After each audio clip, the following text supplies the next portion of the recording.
All right, guys, ready to go if you are. We're all good. Hey, Chris, before you get going, just have you heard of Brave browser? Yeah, I have. I just really like it. I was like, oh, I should tell him because I just saw the ad, and I was like, oh man, Brave browser. What do you like about it? Just the default privacy settings and everything, kind of just all enabled from without having to add anything else to it. You on a Windows or a Windows or a Mac? I use it on both actually. Do you? Yeah. I don't know why. Do you not like it for some reason? I have not used it enough to say I don't like it. I know that they're known for their privacy. I've also seen, built-in Mac like Safari just become much better with time. I think some of the stuff they frankly take from others like Brave, say, hey, great idea, let's do it. So I use built-in Mac when I can. There are some meetings, unfortunately, are in Google Chrome. They work better in Google Chrome, like the Google Meet. Yeah. I'm not a fan of anything Google because privacy is not their forte. Yeah. So begrudgingly, I use Google more than I want to. Safari when I can, but allegedly, and this is what Google says, allegedly Safari does not allow Google to make your background blurry, which is weird to me. Maybe that is a true Safari control that they don't want to give Google that kind of control or information.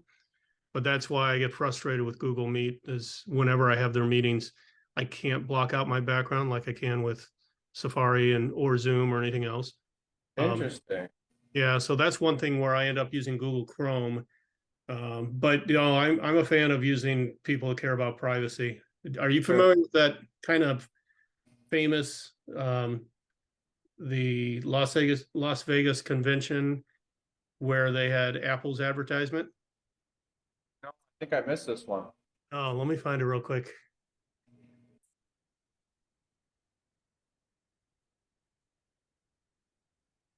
And I'm still on Netscape. Well, you get a free disc. Lovely. Hey, before Nick turned up, we were still using Windows NT. Well, hang on, wait a minute. I was born 92.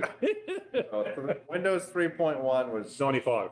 Well, 95, and well, 3.1 was before 95, right? 3.1 was 495. That was my first version. All right. Here we go. At CES in Vegas, which Apple doesn't even go to.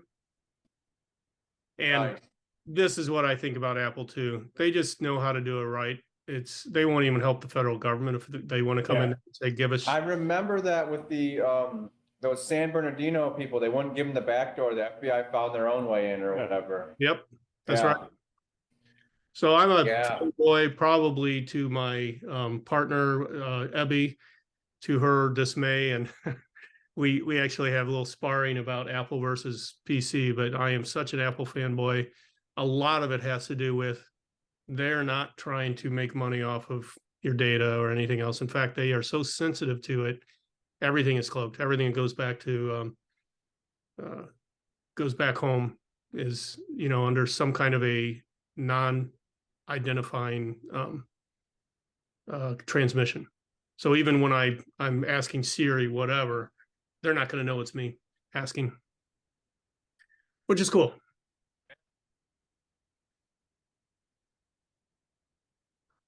So let's talk about Medibank, because I actually have more information about that.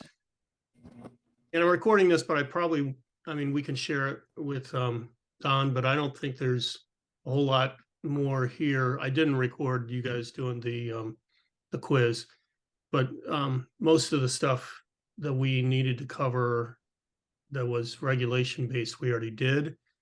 The thing we'll get into here that you guys may find of value if you want to go back is we'll talk about the RSAWs in just a little bit. Reliability standard audit worksheet. You probably remember those. I'll show you in just a few. This is what the auditors come in with. But let's talk for a little bit of time about the two examples that Malcolm brought up. So Medibank seems to have a little more information, unless, Malcolm, you know more than most of the articles I've looked at. In the Medibank case, it clearly came from credentials of somebody who had high-level access. So phishing, something happened where they came in, got these credentials, and in a very short amount of time, they set up 2 back doors, I believe, what this one was. They had to take 2 systems offline as a result of the cyber incident. They had a negotiation, and it does sound like they got paid, to your point, Malcolm. How did the attack occur? A person with high-level access within Medibank systems had the credentials stolen by a hacker who put them up for sale. And this Russian language cybercrime forum was the broker. Obviously, some bad actors said, great, we'll buy those. And then somehow they got in there and conducted a thorough examination of Medibank's network, internal applications, not just customer data, and deployed a bespoke tool to withdraw customer information from the database and put it into a zip file that they then pulled out of the network. At that point, they finally detected the suspicious activity, found and closed these 2 back doors, and then they informed Medibank that it might soon be the victim of a ransomware attack. And we don't know exactly what happened after that. Was this preventable? Yes. So interesting is a very contrasting response from the corporations. In the case of Medibank, yes, it's preventable. Is pretty much every cyber attack preventable? Yeah, it is. We are constantly learning, but if you're at the edge of the curve, where you're always listening to what's out there, doing your best, I think almost everything is preventable, but you can do a better job. So could they have done better? Yes. Maybe they could have done better. Is every organization gripped up to deal with this? No. Medibank's in a really privileged position handling people's healthcare data, and this is where they get upset. In the US, you guys may already know this, they have some really steep fines that have not been instituted in Australia yet for breach of personally identifiable information, especially from healthcare. So you can get fined millions of dollars, and they are looking at, and there's actually a executive order issued by the White House that says, we'll give you a break on these millions of dollars of fine. The Department of Health and Human Services comes up with it. We'll give you a break if you show us that you've set up everything properly and you had an assessment come in, a third-party assessment. That's made us in the assessment industry and the DoD ecosphere very excited, because that's our job, to come in and do those third-party assessments. Basically, they told every hospital or healthcare associated company, if you want to have a break from this millions of dollars of fines, just set it up and get a third-party assessment to make sure they did a good job. The electrical industry, I think for the reasons we were just reading, or the power industry is going in a similar path. Let's look at third-party assessments. What has failed miserably with the DoD, and I'll bring up a slide that gives you exactly how. What's failed miserably with the DoD is saying, yes, of course we're doing that. Let me give you an example.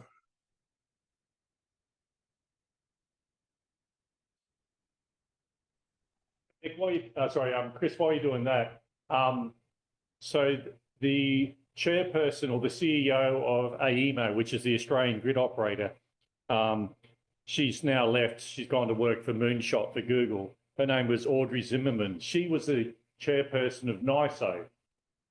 And when she landed in Australia, probably 6-7 years ago, we had no real standards like NERC or FERC. But they changed a lot of regulation based on her background, and some of the cybersecurity stuff was picked up as part of that. So the recent Medibank and Optus one, cybersecurity review was pretty limited in Australia. And you know, I think you're probably picking up on some of these articles that sort of highlight that as well. Absolutely. Yeah, so from a NERC and FERC standard, they didn't have operating parameters where you had really strong guidelines for frequency response and things like that. And that occurred over here in 03 when they had the blip. They changed their standards again from an operational standpoint. So, yeah, they're slowly getting up to speed in Australia. Here's the slide I want to show you. Yeah, here's the basic direction that we're going here. And this is a presentation I just gave to a division of the DoD. These two are in production right now. Which one is the F-35? If you ask John Bolton, both. Why? Because the Chinese are excellent at this, and they're excellent at infiltrating, as are the Russians. They took all of this design. This one, by the way, is Chinese, this is US. They took this design and were so good at it. And I have an aeronautical engineering background, so this is stuff that interests me a lot. They're so good at it, they rebuilt the whole thing based on stealing military secrets that we didn't even know they took.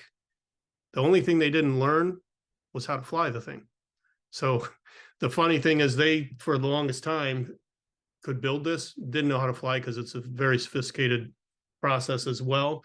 But the problem is every one of these companies told the DoD, in order for us to get this top secret information or this very sensitive, even the drawings to go to the machine shops is CUI is what is considered with the DoD. It's controlled unclassified information, but controlled meaning very sensitive. All of that stuff, you have to tell the DoD, we did everything possible. Here's the 110-point checklist that we made sure our cybersecurity is top of the line. They all did that. Then they self-attested. There's something called the Lincoln's Law, which is False Claims Act, one and the same. They self-attested under penalty of perjury and False Claims Act, going to jail. Yes, we did all those things. They still got hacked. So what did the DoD say? Self-certification and us believing that you're doing everything right is a thing of the past. This is what's caused all kinds of drama in the DoD supplier chain, because now they're pushing it. You have to be certified by a third party if you want to do any business with us. And that's where these new provisions came in. But that's where we're seeing everybody is going. They've been burned in one way or another, that they're saying, I don't want to hear that you attest that everything's fine, because we know what that looks like. So we're going to have third parties come in, and that's by far the prevailing trend. And that's what was just announced. I told you in the last month since we met, that Stacy Boschnik, who is over this program at the DoD, said, guess what? Every agency is going to have it. So the U.S. is basically dealing with, all right, we've learned the hard way that just getting the requirements out there and saying you guys need to do this isn't enough. We need to come in and have a third-party attestation or a third-party audit to confirm you're doing it. And there's where that third party, not related, somebody else that doesn't know the CEO, that party comes in and does this. And that's where I expect a lot of things with the power industry as well. I think we're starting to see it go. And I think it's also the thing that can best prepare you guys.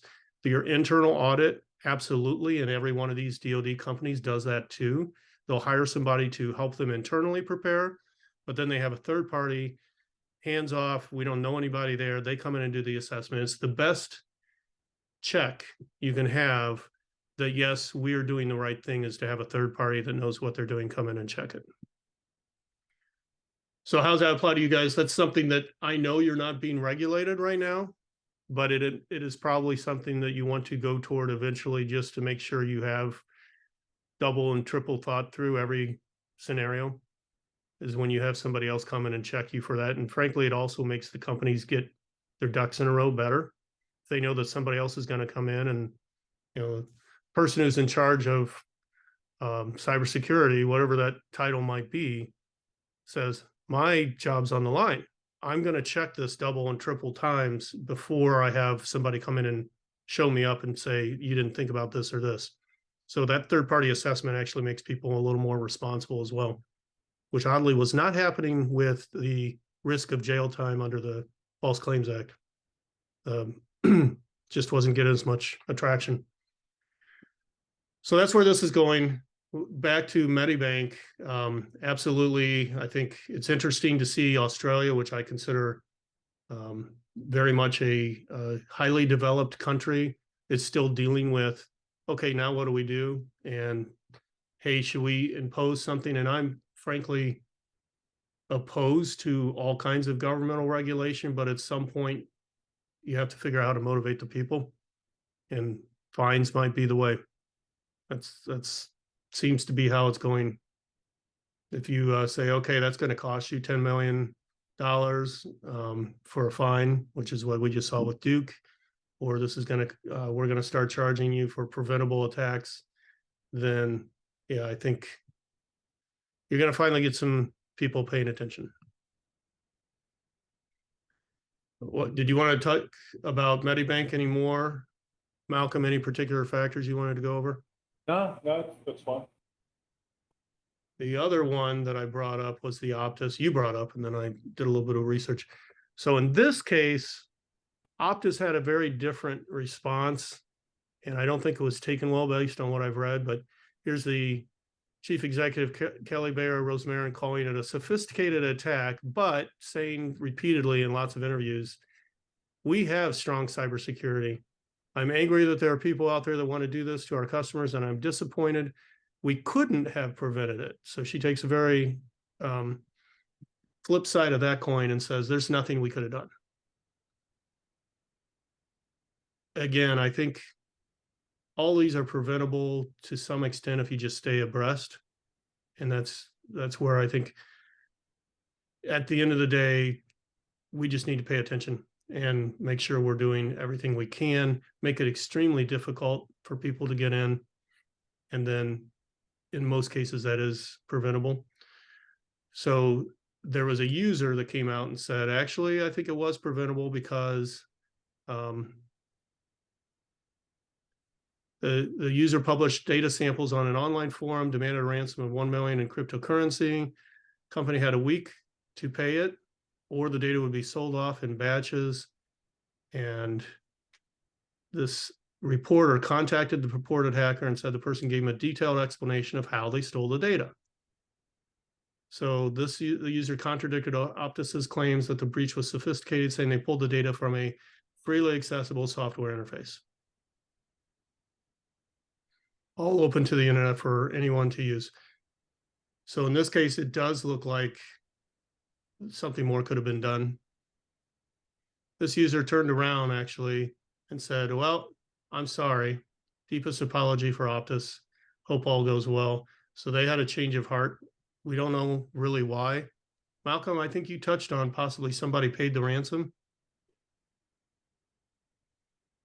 Yeah. It all went quiet. So it all went quiet. Yeah, and this guy apologized.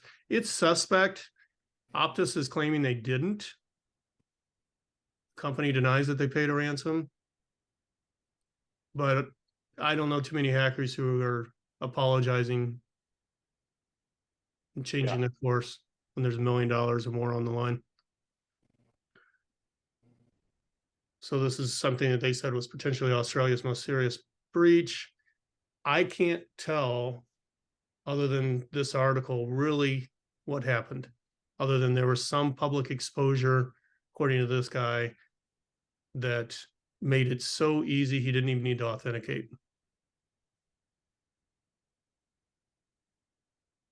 Yeah, so the law firm down the bottom, Slater and Gordon, they're like the classic ambulance chasers. Oh, really? Yeah. Yeah. Excellent. I saw that somewhere. You said Slicer? Slater and Gordon. It's I saw their name was mentioned somewhere in there about there law it is. firm. Yeah. Yeah. Slater and Gordon. Yeah. Oh.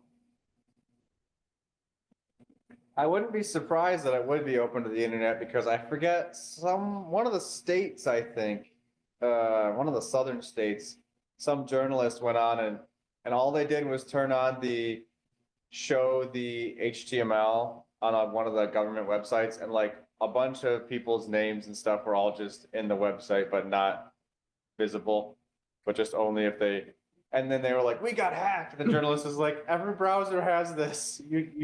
It's not hacking. You guys need to clean up your site. Okay. Yeah. I bet something like that. That's crazy. Yeah, even in Safari, I use the developer tool Yeah, to get more information on a regular basis. And when we had that suspect email, first thing I did is let me look at the headers. Let me see where this really came from. yeah. So yeah, these tools are available on everybody's computers. A lot of people don't know how to use them, but those that do, there's a lot more information out there. So, any other questions about these two breaches?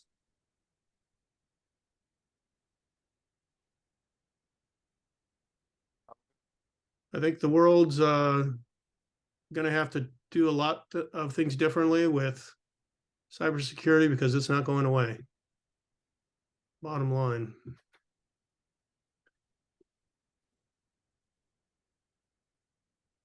So this is the RSAW for specifically 2-5.1a. So you'll recall this was the scoping, the very early one that says, okay, what's really in our network? Did I show you guys a screenshot before? Did I show you this briefly before in class 1? Nope. I can't remember. Maybe briefly in class 1. I know we didn't go into detail. Essentially, this is public information. You can get this off of NERC's website. And you should. Because what it is it's your test. It's your assessment right here. And this is what, if you were being regulated by NERC, the auditor would walk in with. This is their score sheet. And so here's what they have in front of them, what their finding is, and why for every requirement as you go through all of the RSAWs. So here's what they're looking at. They're saying, okay, this one requires every responsibility to implement a process, considers each of the following assets. And this is, again, the inventory. Have they considered each one of these assets in their assessment of what they have? And then it tells the auditor, here's what you're looking for. You don't have to have any training. You can look at this paper, the RSAW, and know exactly how to go in and conduct the audit for the most part. So it's something, again, you guys can use as your tool internally. If we were being audited, what would that look like? Well, here's the acceptable evidence. It's dated electronic or physical lists required by requirement R1, parts 1.1 and 1.2. There's R1. Do you share a compliance responsibility for this requirement with another responsibility? This is exactly the test they're going to go through. And then if you have to share it, name who it is. So this is where they document everything, the evidence. And this is where you verify exactly what you have seen in the evidence. There are control centers and backup control centers that were considered. Maybe they made the list or they did not. These were considered, etc. Just goes down the list, check, check, check, check, check. And for every one of these, this is where I got the information from this for the slides. This is where we found what's acceptable evidence. It's right there.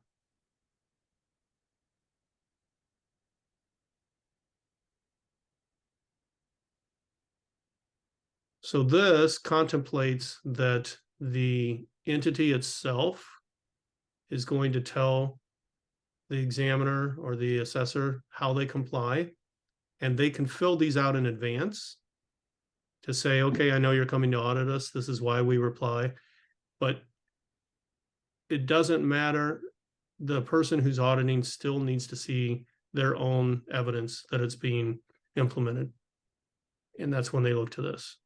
Applicable evidence or acceptable evidence. Here's what I need to see from you.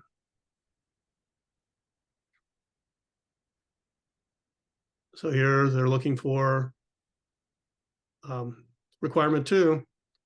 Make sure that all these identifications in requirement 1 have occurred at least once every 15 calendar months. Verify that there are approvals by the CIP senior manager that these have occurred every 15 calendar months. This is what the auditor's coming in to confirm with you. And then they've got the reliability standard attached right there. And any other, basically any other support they need. Why would you be doing that? Oh, we've got it right here with links.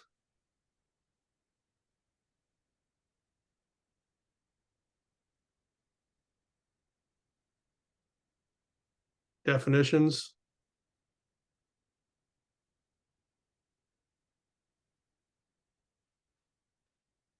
Covered in your notes in one of the files, or is that a separate document?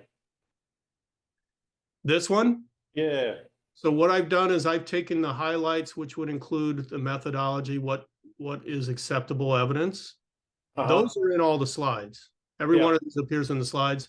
Every one of these requirements you guys have seen in the slides. However, these RSAWs, they're all online on the learning management system, Okay. as well as online at NERC. Yep. So you can find them in both places. For now, ours is the most updated, but NERC will be updating them each time they change the rules. Yeah, when we were researching what to do with this, Nick and I went through all these and we're like, yeah, we've got some gaps, purely from a knowledge standpoint. Okay, good to know. Thank you. Yep.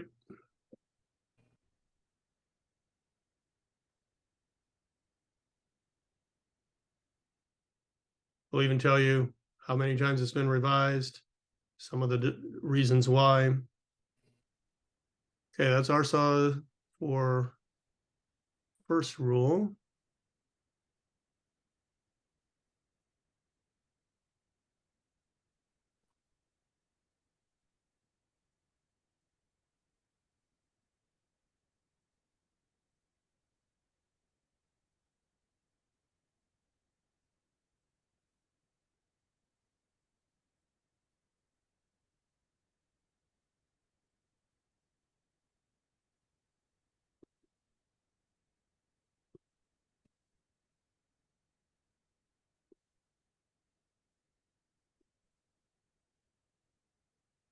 It's for CIP 3, most recent version 8.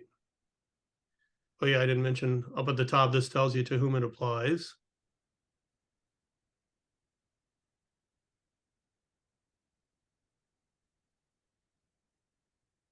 There are their findings that they always carry up to the top.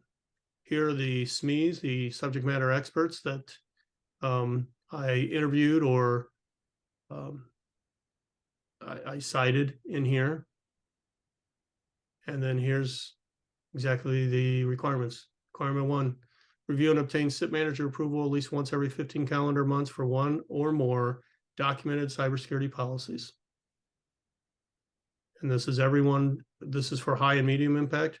Every one of the policies you have to see. For low impact, you're narrowed down to these 6. You remember we talked about 9 and 6, and could you name 9 on some of those questions? That's what this is going after.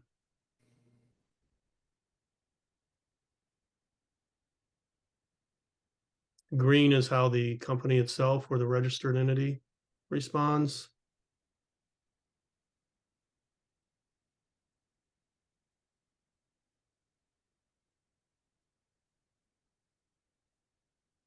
Verify that the CIP senior manager has approved each policy used to meet this requirement at least once every 15 calendar months. So this is the checklist for this one.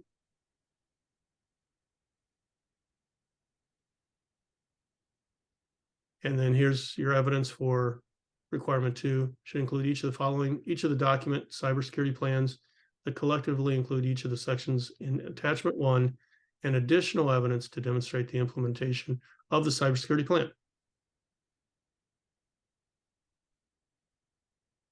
There's the attachment 1.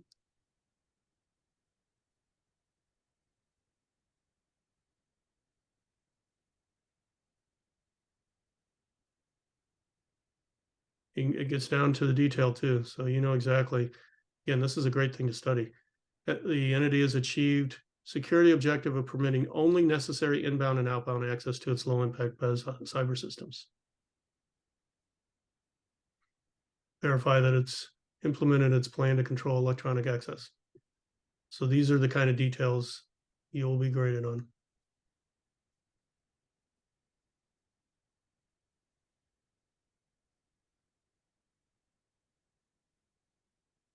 Each one of the cybersecurity incident response plans is tested once every 36 months by one of these formats.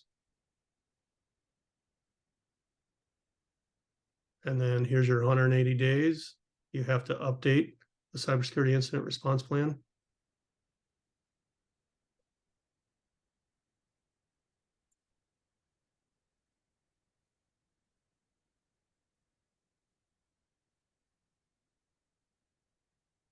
And they even have notes to the auditor to further clarify anything that might be not detailed enough.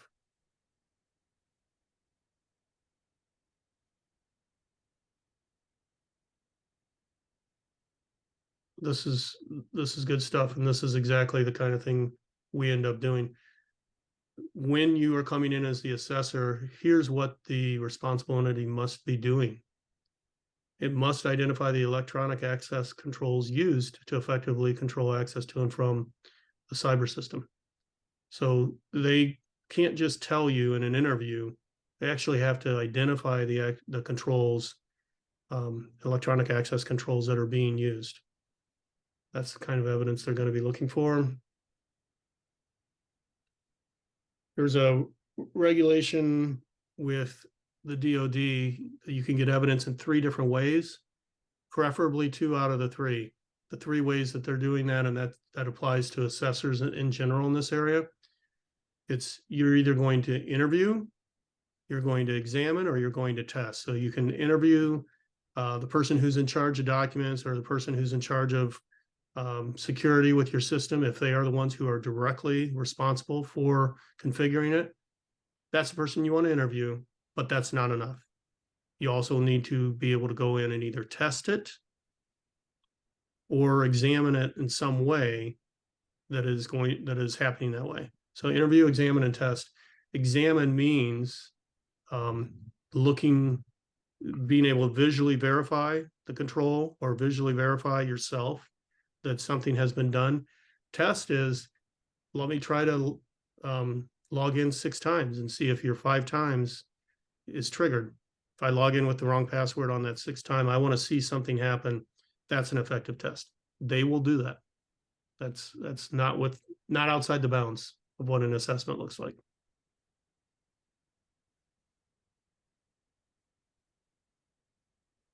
Any questions on this, Arsaw?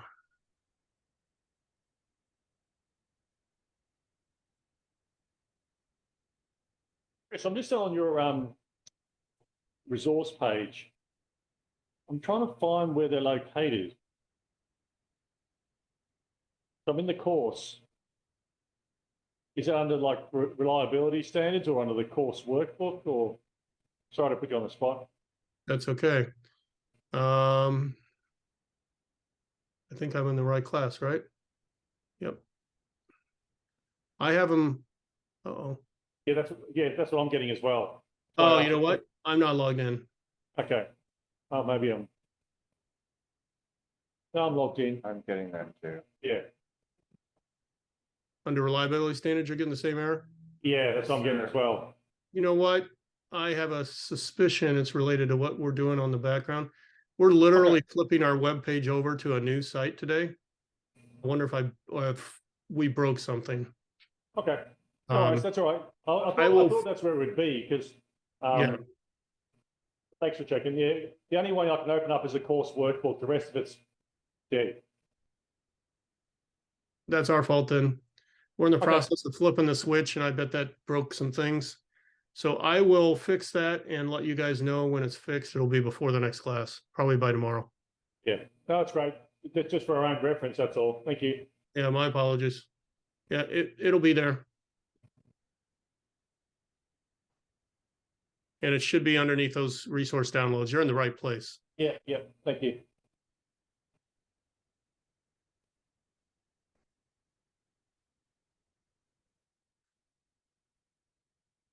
Go on to number 4, SIP 4, if you guys are ready.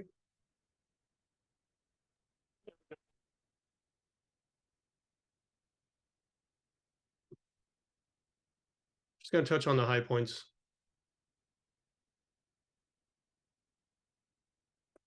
You can see up here at the top, there are a lot of parts of each of these 6 requirements. So this one is a lengthy one. And remember, this one is about personnel and training. I believe we had one of the questions on this too. So let's see if we can find that.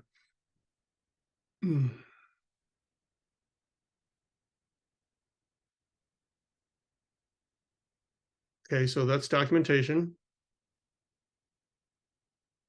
Requirement 2, implement one or more cybersecurity training programs appropriate to individual roles, functions, or responsibilities. And here's exactly what needs to be included in the training right here.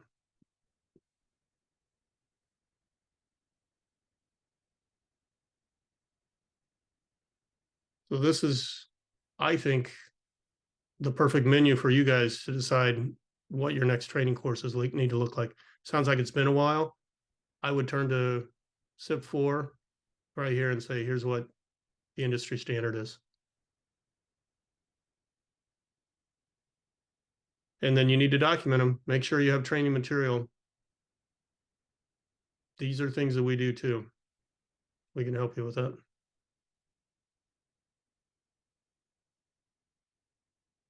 So they're confirming all those things are in the training programs. Verify that it's appropriate for the individual roles, functions, or responsibilities. So they give you a little bit of room here. They tell you about it, that it should be appropriate for or specific to the individual roles, function, responsibilities of each of the applicable, each person, basically, and the function they serve. But they don't tell you this is exactly how it has to be structured, other than the training content should include all these things. So as you're customizing it, you need to consider, does the executive have the same kind of training on physical access controls or recovery plans, for example, as the engineers? That's something that you should tailor your training to. Not everybody gets the same stuff.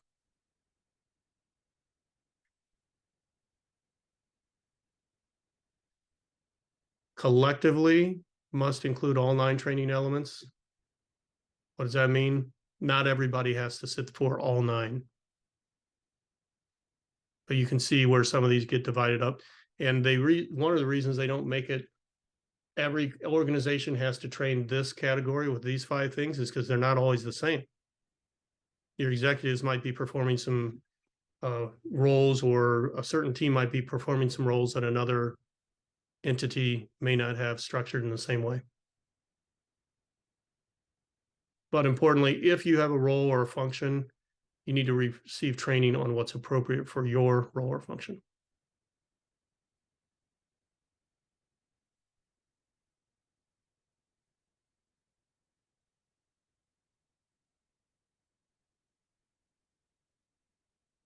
That's more about completing the training.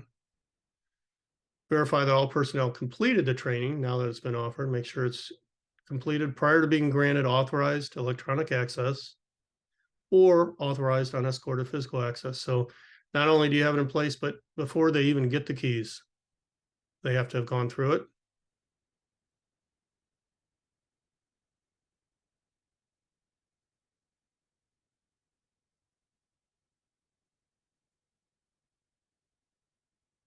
And then here it is, once every 15 months for training.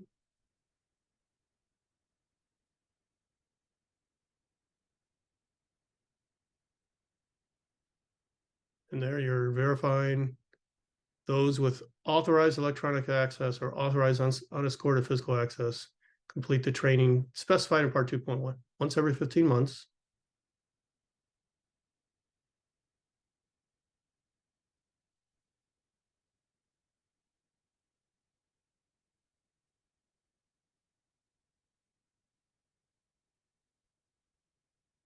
Want to get to some of the other ones. Okay, here's our 7-year criminal history records check.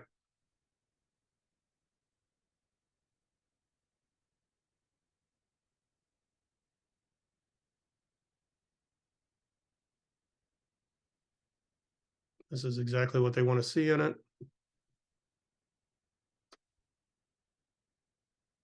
If there's for some reason you could not complete it, then here's your out if you did as much as could be completed as possible. And document why you could not.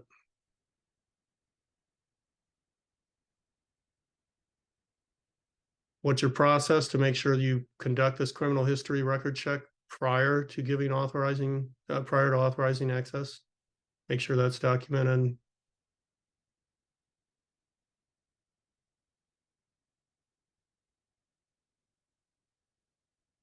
And this is another important one. You have to have the criteria or a process to evaluate the criminal history records. You don't always have to do them. So it could be your subcontractor that's coming in. You just have to make sure there's a process in place that you're checking with your sub who's coming in, or your vendor. So whoever it is that's coming to do work for you, they should, if they're in the NERC space, have these criminal records available to you.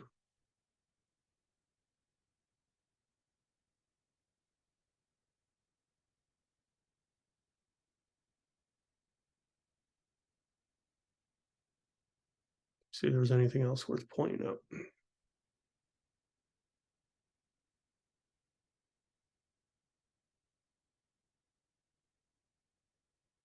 Personnel risk assessment programs to attain and retain authorized electronic access.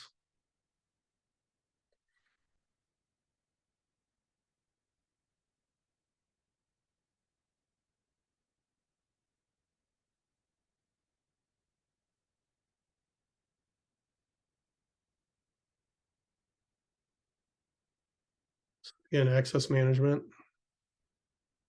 Here's your once each calendar quarter. These came up in our questions. Verify at least once each calendar quarter that individuals with active electronic access or unescorted physical access have authorization records. So in this case, you're looking for documents, and you've confirmed every quarter that anybody with access has these documents.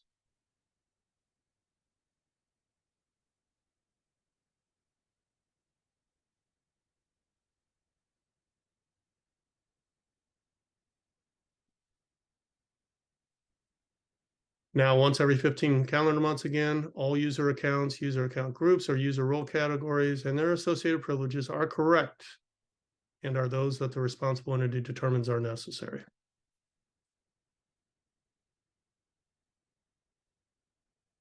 So when you go in and do that, you're going to talk about what each person can do, and you're going to make sure you date this inventory, this assessment that you do. Dated evidence showing verification of the privileges.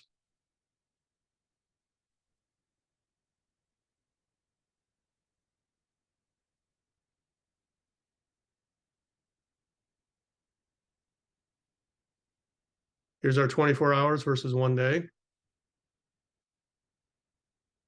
Initiate removal of an individual's ability for unescorted physical access and remote access upon termination action. Complete those within 24 hours. And how you can prove it.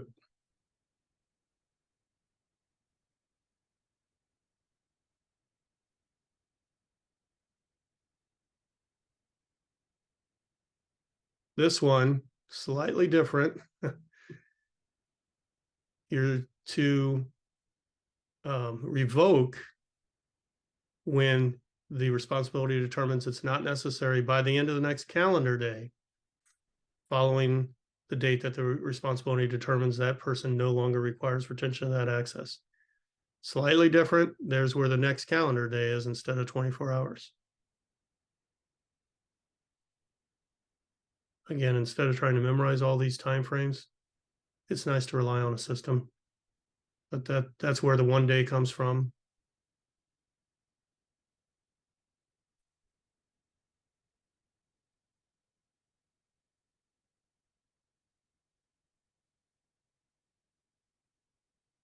And then any non-shared user accounts must be revoked within 30 days.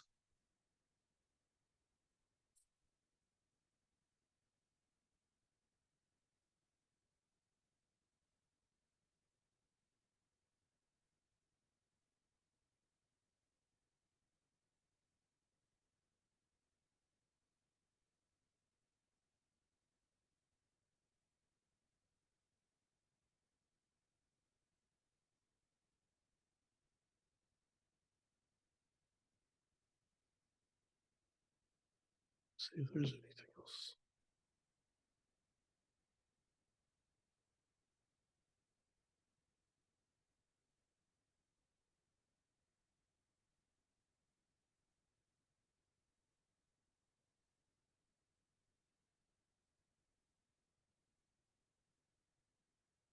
With provisioned access.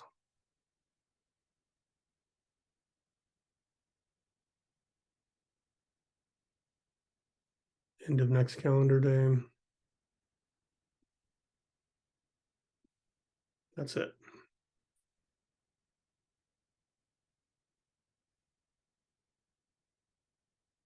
It's one-stop shop. You'll see a lot. Their goal, although it's sometimes way more information, their goal is to give you one place where you can find all this. So you go to NERC, program areas and departments, standards, one-stop shop. That's going to give you all the reliability standards current today. Actually, many, many more. It's not just CIP. It's every reliability standard. So it's new as of 2022. Okay, any questions on that one, guys?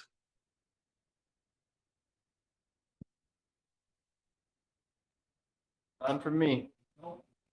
Probably for sort of the training requirements for our vendors. When we ask them for that, I know you're going to send it through, but do we actually specifically ask what background checks, et cetera, for any of our vendors? Yep. Or Yeah, and you have to document that you have asked for that. when we did our project, our upgrade project, we were stuck in the weeds with that because contractually we had third parties doing work for us. Oh, she did. Okay. Here, let me zoom. It's in, Do I get that? should have, let me check. Yes. Third-party vendor questionnaire, Okay. 8:47 a.m. Thank you. Yep. Okay. So to answer your question, you guys did ask for it and got it? Yeah. The questionnaire came through that Sonam sent. Thank you, Sonam. We haven't gone through it yet. No problem. There are some, couple of sheets in that document. So these are the other standards that we used to cover. So I just sent the whole document. But most probably as per the security standards, that's the security questionnaire sheet. Does it say anything about the background check for 7 years?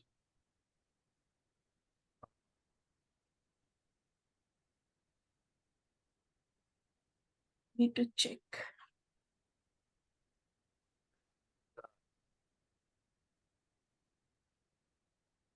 Oh, wait, maybe. Second page.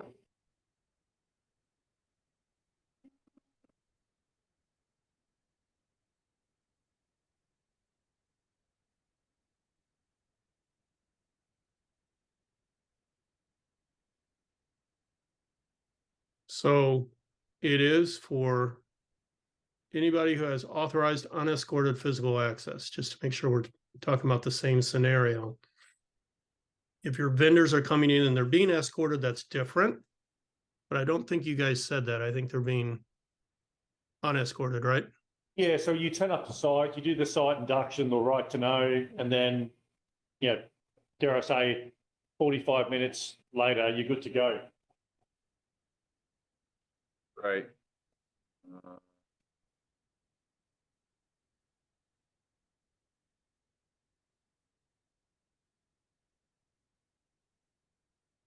Yeah, to be following this by the letter of the law, you're going to ask for anybody's who has unescorted physical access. You're going to ask for that background check. Yeah. Okay. That's where it comes in. And that's internal too, but obviously we're talking about third-party vendors that come in. And they should know this. Yeah, so when we're doing the expansion project, especially around the 13.2 and access to the control room, we had a lot of conversations around that, and no one wanted to really talk about that in huge amounts of detail. COVID came along and all bets were off then. So it didn't really get closed out. Yeah, it's not a fun subject. I can appreciate that. Yeah. So this is all about the ESPs, CIP 5. Here's what the auditor is looking for. Make sure you have one or more documented processes that include all the requirement parts of ESP. It defines exactly what is inside and outside of your ESP.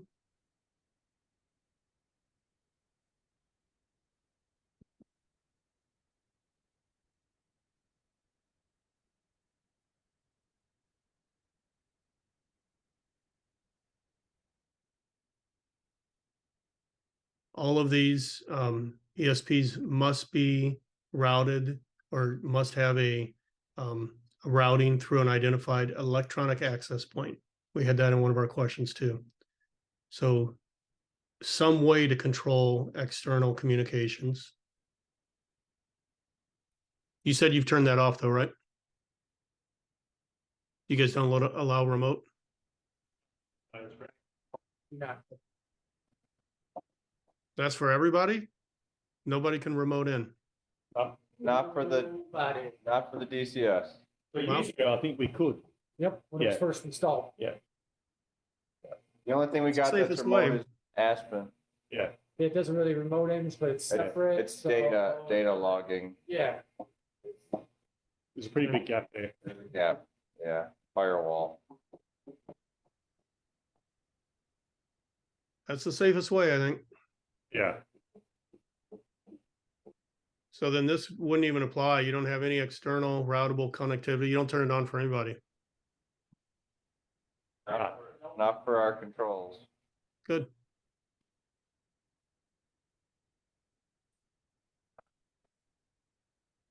Yeah, so none of that applies either.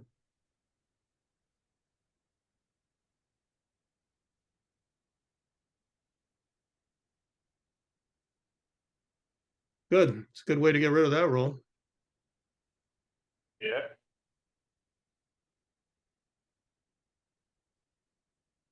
What triggered that change? Get an audit or?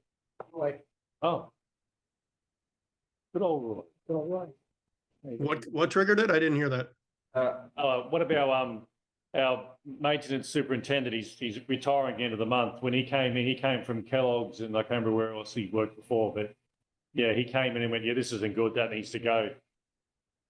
He's has a long career, very long. That's the retirement by the end of the year. Tried like 3 times already. Does he know his stuff though? Yeah. Yeah. He's pretty detailed. That's good. Very detailed. I was surprised. I think I told you guys my wife works at in the NICU at U of M. I was surprised that it doesn't matter how old you are. If you're still working there, they give you the same night shift responsibilities as everybody else. So they're all pulling like, I don't know what it is, 66, 68 nights a year. 75 years old, these guys still coming in for their night shift. There was an article recently about the 3 generations of doctors I read. So it's mum, daughter, and grandma. Oh, I think that just popped up. Yeah. I hadn't read it yet though. Yeah, all working at the U.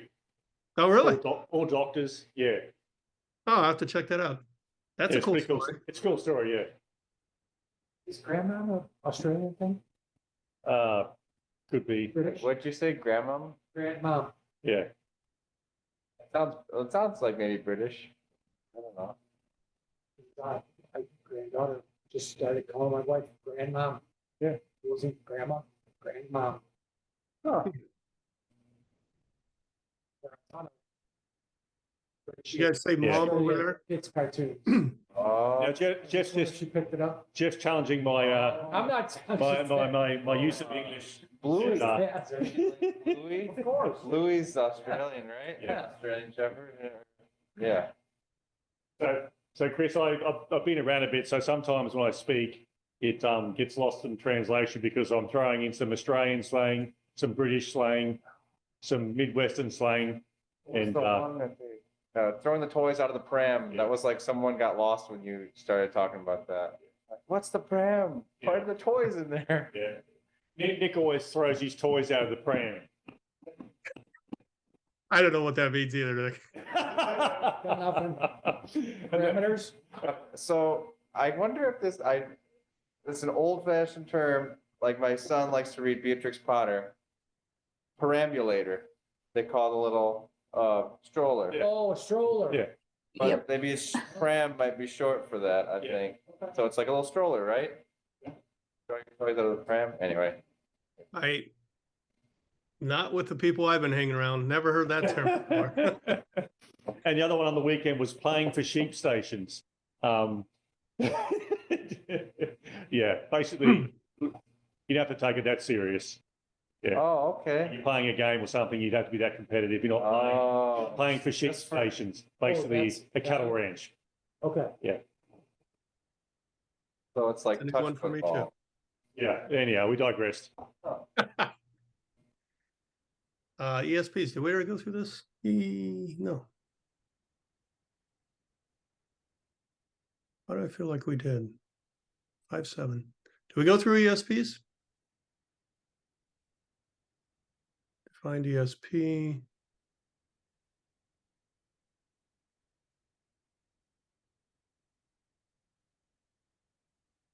Electronic access point EAP. We went through this.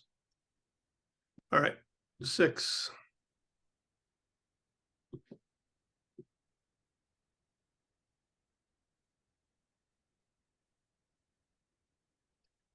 Documented physical security plan. So this is the first physical security. What are your operational procedural controls to restrict physical access? Sounds to me like this one might be one you guys have some room for improvement. That's great. Hey, let me know if you still want me to come by sometime. Yeah, we're talking offline during lunch about the switching stations, and yeah, we'll probably talk to you more about that one over the next couple of days.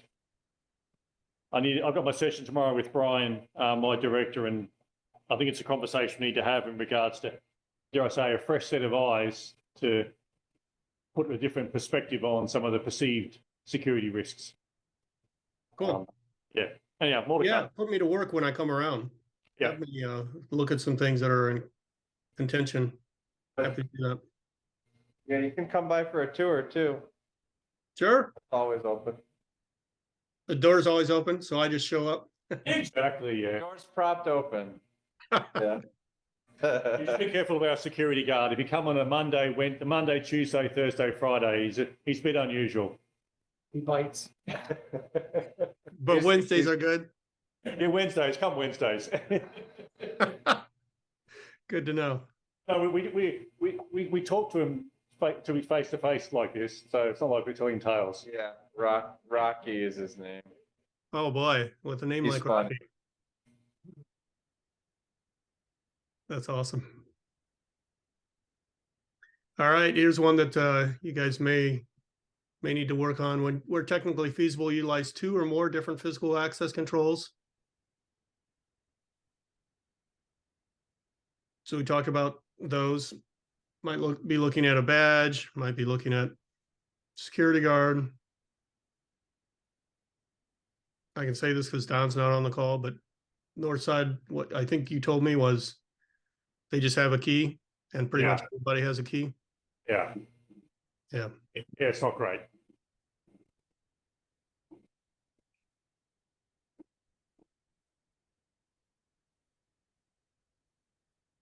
Yep. They wouldn't do so well with us.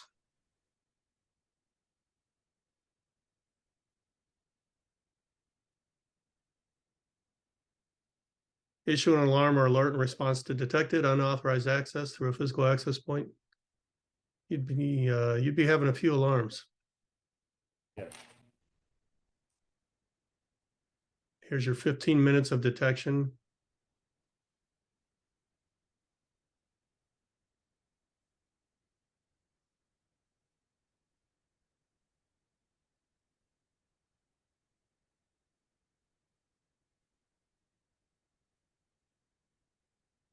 Verify that each physical access control system is monitored for unauthorized physical access. Yep.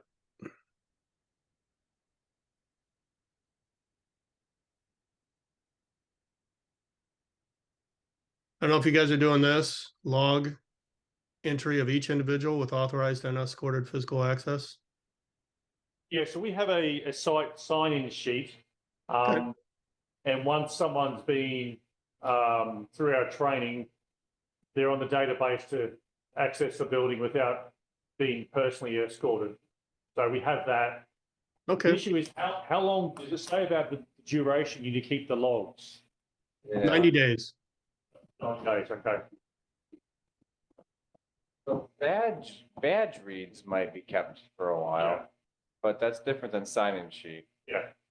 Here Yeah. it is. I got it right, and it was the next requirement.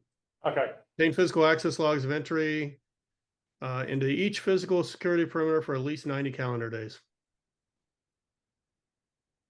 And I think our CCTV is good for 28 days here. We don't have a huge database. I remember DTE used to have us sign into the like relay rooms on paper, and then I think they got around that. They eventually stopped doing that by having it be, when you badge in at the site, like they moved the perimeter from the like rooms that were specific to just the whole plant. That was I think all our access got reset. We had to like reapply to all the plants.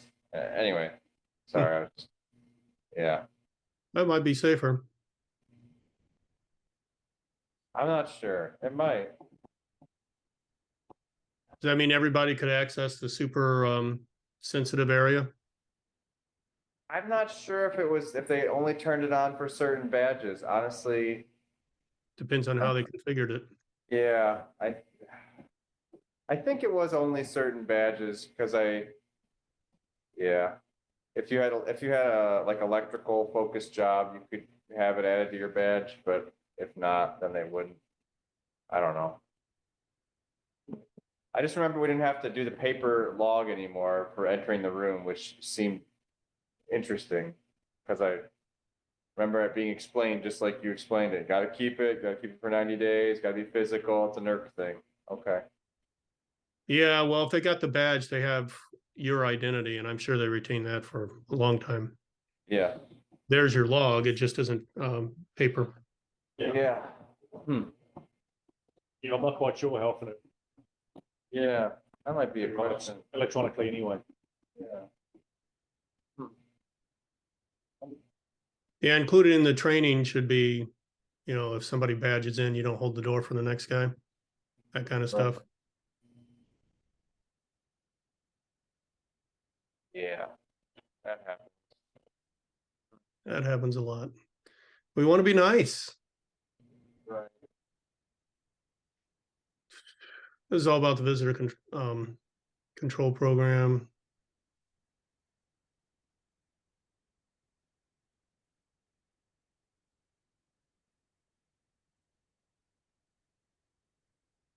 So this one requires an individual point of contact responsible for the visitor.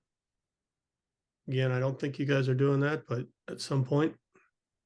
So when we Many visitors, not all visitors. when we have visitors coming to site, we put in there's a little table we have showing. That's probably something we need to update with you. But it's who the person is, the vendor, who's the responsible person from on site. And the Okay. theory is when I turn up to the south entrance, the security person, who are you? Have you been inducted? Yes. And they, in theory, then call us to say the vendor's on site. You probably heard that on the radio. Yes. Yeah, that's why that occurs. Okay. So if you have vendors coming to site, you just identify there's a gap in our training program then. You weren't necessarily aware of that. I would usually give Rocky a heads up, but not always. Yeah. Yeah. Okay. Yeah. Rocky on the main campus, Yeah, and there's no Rocky for the north. no, they don't have that type of system up there, unfortunately. You have to be buzzed in though, Yeah, Okay, but where you plus the go. door's wide open. yeah. And then you're basically, yeah, up there, the access control is opened, and then you have to work your way through the plant unescorted. The control room, and then you sign in on the control room log sheet. It's not best practice, that's for sure. Yeah. I've forgotten to do that That was a before. Pfizer facility. Yeah, it's They're true. usually locked down. That's true. Interesting. That was Pfizer. For access to get to that door. It used to That be they- Pfizer, and then UM bought it, but. Hmm. That's a good point, Jeff. Yeah. Get it more stringent. They handle that. They handle that. Here's another one I'm pretty sure you guys want to put as a future goal. Maintenance and testing of each physical access control system and locally mounted hardware devices once every 24 calendar months. Yeah, so we're actually sort of doing that from a physical security standpoint, for our alarms, our CCTV as well. That they get tested and You do? up, Okay, good. yeah. One of Nick's other hats, he's our CCTV guru. Yeah. We're working on adding some more cameras. We updated all of our cameras, but now we gotta add some more. Cool. Let's see. Yep, that's the same thing. That's it. Let's go through CIP 7. I think we have enough time. I'm doing a compare and contrast. This is what I was telling you. 171 just came out. If you guys are interested, this is really the cybersecurity standard for DoD and other stuff. Again, can it provide justification? I think Sonam would know 171 well. Can it provide justification for here's why we need to do it? Yeah. So I'm going through and adding in what the newest regulations are going to require. And not a surprise, they're getting more strict. Okay, so we are on to CIP 7, System Security Management. This is where we're looking at enable only logical network accessible ports that have been determined to be needed, including port ranges or services where needed to handle dynamic ports. If the device has no provision for disabling or restricting, then those ports that are open are deemed needed. Although I have seen where they can make them inaccessible in other ways, some kind of a lockdown on the outside. You guys have a policy in place for your ports?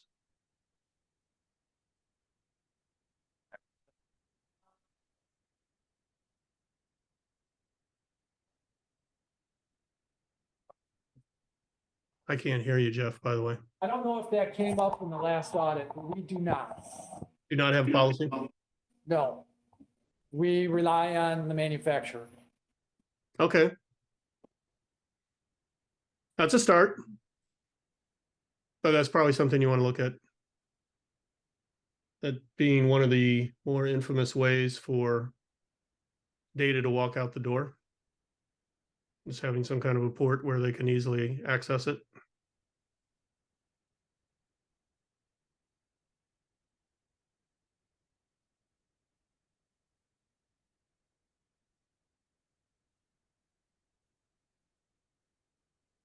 Check against the use of unnecessary physical input-output ports used for network connectivity, console commands, or removable media.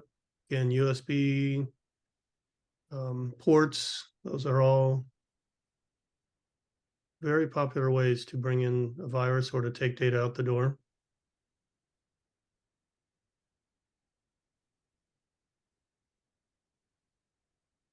Okay, patch management process for tracking, evaluating, and installing cybersecurity patches. We talked about the 35 days associated with this.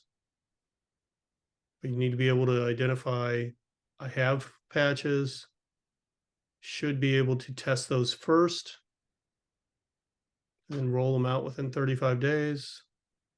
There's the 35 days.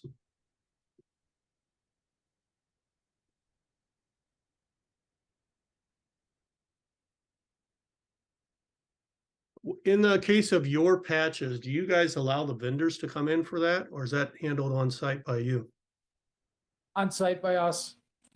Okay, so you get notified to the patch by the vendor, but then you install yourselves? Correct. Do you have a sandbox where you can test them out, or what does the testing process look like? They test them before they send them. Okay, nothing on your end. Nope. Good. I think that all fits under the rules.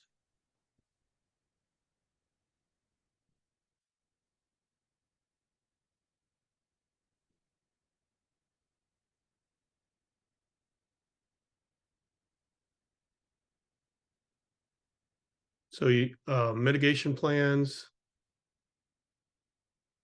You need to document one more processes for mitigation plans that requires the inclusion of planned actions to mitigate vulnerabilities addressed by each security patch. This probably needs to come from you or your vendor provide it if they have such a service. But essentially, what happens if I do install this and it doesn't go as planned? Do you get that from your vendors?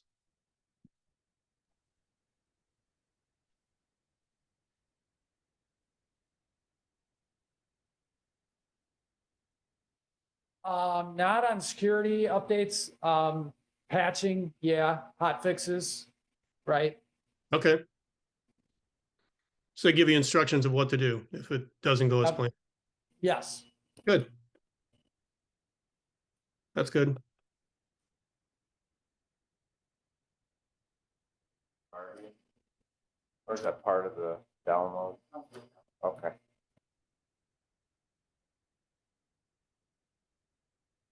Do you guys have a SIP manager, SIP senior manager? No, we through our police department, we have critical infrastructure specialists. We had a conversation around, is this really their responsibility? And they went, yeah, no, we do physical stuff. So from a physical security, yeah, we do. But they didn't want to touch the actual IT or cybersecurity element of that, if that makes sense. Yeah, I saw Jeff pointing to Nick. It would be good to have somebody that you've identified as I'm the one in charge of kind of the regulations. At least be able to point to somebody Yeah. and give them a big raise, right, Nick? Yeah, I'm Starting to warm to the idea. I'm still, yeah, I'm learning. I gotta learn all this here, but we're getting there. Plus 10, minus 12, plus 3, take away 2. 15 months. Oh, 15 minutes, one of the two. yeah,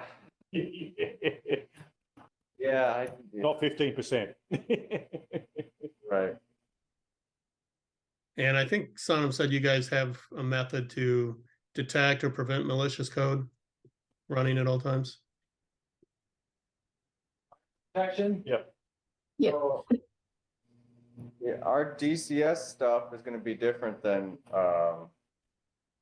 the information, like what Sonam's got, right? We got our separate. Well, what the university has, they can monitor information coming in and out. But since our DCS is not on that, Right, but we have virus protection. right, We just install the definitions by hand. gotcha.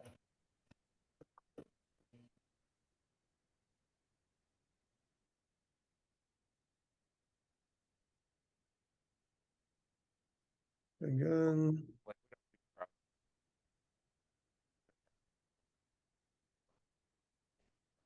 You have a process for updating signatures or patterns.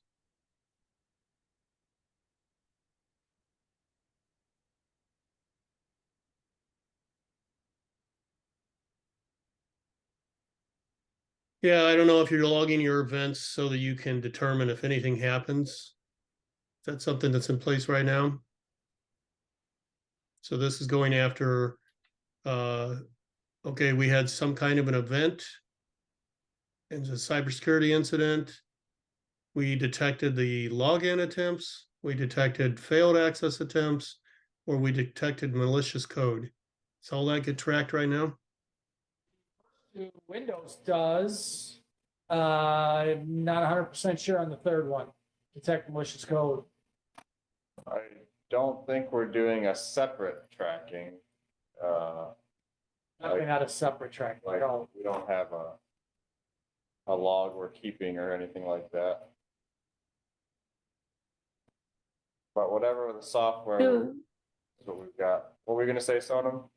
yeah, I was just saying, our Splunk, that sensors are installed on the central power plant machines.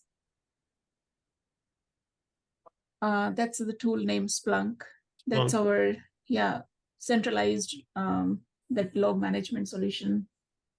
I don't think it is. No, it's definitely not, but I can see if it's on the permitted software, Splunk. Yeah, we are using it in FOIS, for all the systems and all the servers. So maybe Oh. we can think about it. Yeah. That's actually a pretty good industry tool. I'm familiar with it as well. Yeah, I mean, definitely we can configure different alerts for that. The logging failure or anything else, what we need to monitor. Thanks for that. Mhm. We'll definitely look into that. All right, pays us to go through the details. And then generating alerts for security events. Maybe Sonam, this is something you can answer as well, but some kind of alert that notifies if there's malicious code detected or the logging stopped happening. And that's something that not all people have configured properly to detect a failure of logging and to report back on that.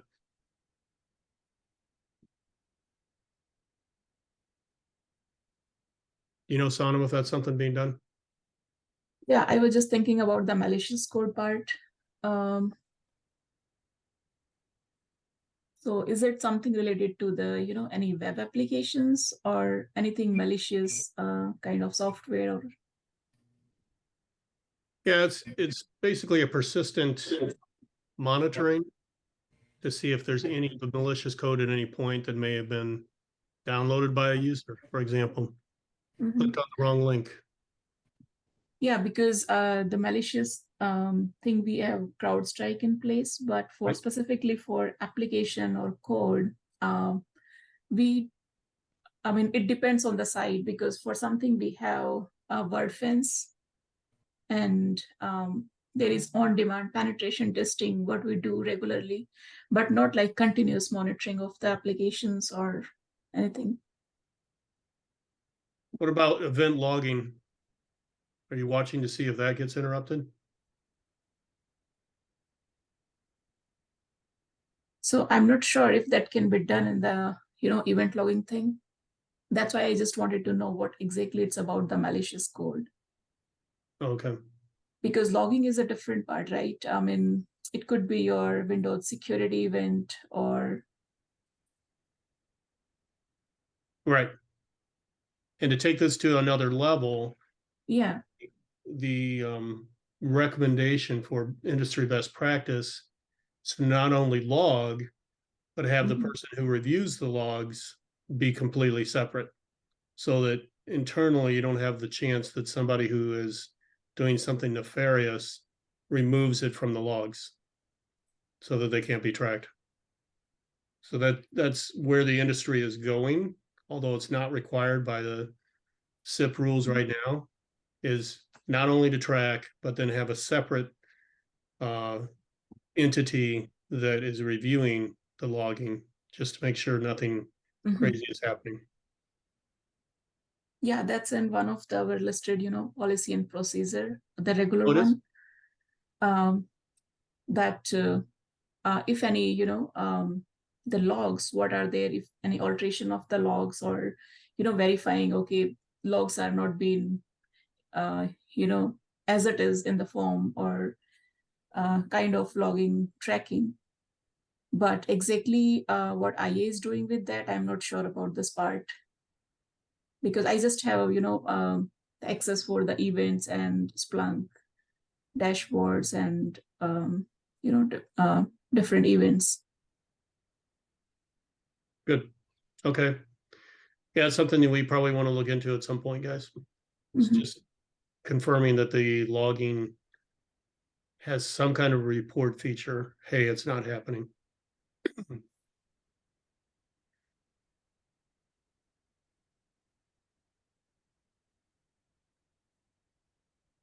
Retain log events for 90 consecutive days, except under exceptional circumstances.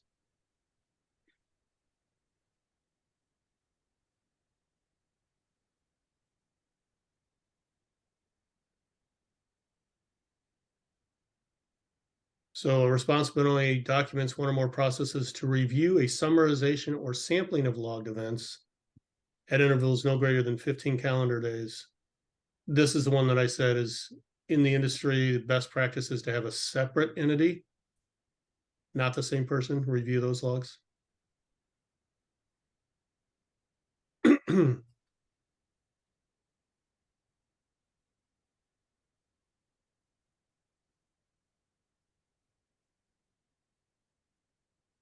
This is enforcing authentication.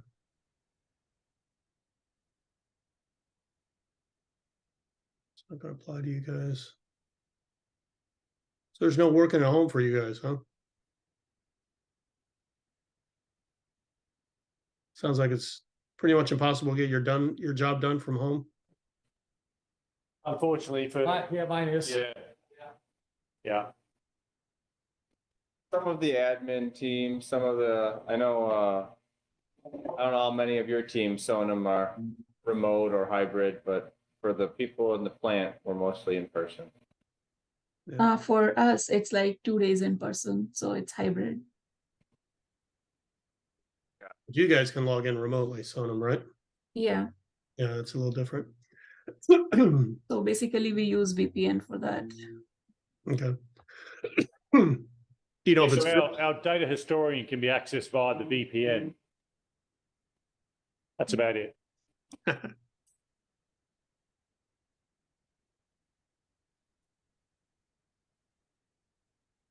a process to identify and inventory all known, enabled, default, or other generic account types.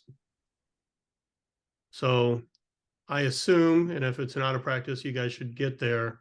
When you get a new device, the default passwords are wiped out and you've logged what it was before and what the new one is somewhere. That's what this is going after.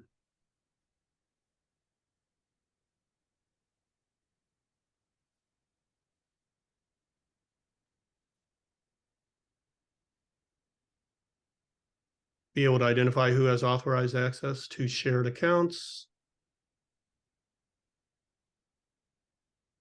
Change all your known default passwords.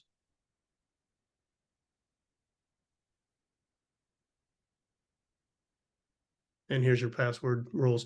What are your current rules for changing passwords? You guys by the month or something, I think, right?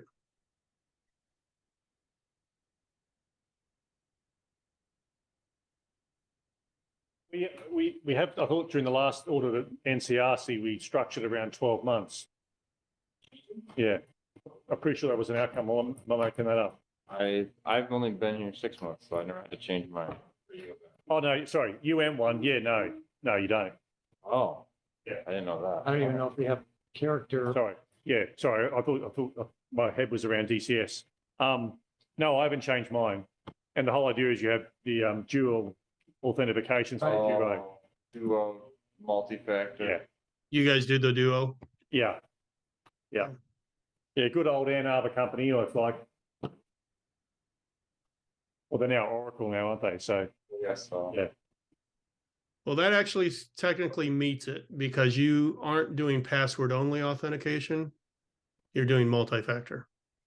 That's on the enterprise network, That's- not the yeah. DCS. Yes. So the DCS is password I- only. It's password only, and the only. Did we agree to do them 12 months? I Yeah. thought we set it up for at least 14 characters. Yeah, I thought it was supposed to be every 12 months. I'll take a note. I'm pretty sure that was the case. Okay, that's compliant then, if that's the Yeah. case.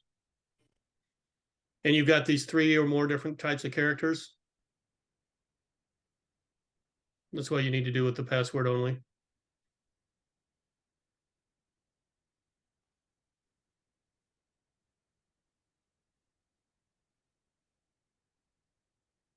Let's get through this RSA and then we'll do questions and wrap it up.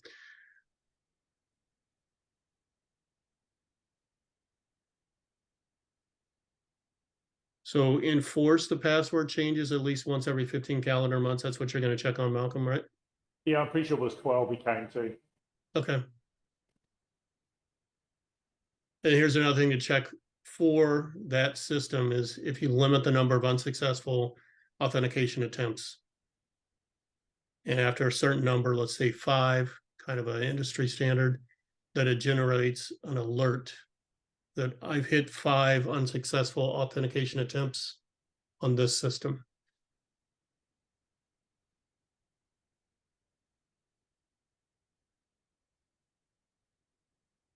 And that's it, gentlemen and lady. Okay, so let's talk about today and then we'll talk about our next meeting. Any other questions about today? Anything in particular you want to have further expanded on in the next meeting? I've got 6, 7 more RSAWs I want to go through because even as we go through this is probably the 3rd time we're looking at some of these things. We're still talking about things that may need addressed. So I Yeah. think there's some value there. Yeah, definitely. We're doing it kind of with a critical eye of what the assessor is going to look at. So this is almost like a little mini assessment as we're going through it. So I suggest we continue going through the RSAWs. Any questions though of what we went over today? And then I'm going to task you guys with homework. No, I've got a few more action items, unfortunately. I think we all have. Okay. Well, those are good. I consider that good. That means something is sinking in. For the next time, what I'd love to be able to do is open this up to, what's going on there. Maybe there's some stuff that we can prepare so you guys can justify some future upgrades. And I can get those documents together or whatever is needed on our end, kind of give you guys a package at the end that supports where you're going with this. If there's some documentation that you'd like to have that you don't currently have, allow us to maybe bring some templates that you can base it on. We have drafted dozens and dozens of documents. So that's something we can do internally, but we can also happily give you guys templates if you want to work on your end as well. Some of the biggest failures are documentation, and that's why I'm talking about documents. As you can imagine, a lot of this stuff, it's just all kinds of rules, but you have to put it down somewhere that we are doing it and we're following the rules. And the number of documents, you saw the list of 9 for the high and medium level cyber assets. That's 9 categories of documents, of which each one contains hundreds of lines. And there's a 200-page form document we have in particular that's one of the ones that's just a basic required document for everybody. So these are not easy lifts. It's a lot of stuff that goes into them. If we can help you with that, we'd be happy to. And that, like I said, could even include we give you a template and you guys start on your end. Happy to schedule a walkthrough, whatever time is convenient for you guys, whenever you figure that out. Anything else you want to expand on Friday? For me, I think just keep going through the RSAWs. It's good getting another review to make sure we've covered all the basics and identify some of the quick gaps we could address. But definitely getting you in for a walkthrough. It'd be nice to show you around the building and what we have. And Absolutely. Finish off. us an email and we can make that happen. Sounds good. Doesn't have to be by Friday. It can always be a follow-up as well. Yeah. Whatever works for you guys. Awesome. Okay then, anything else?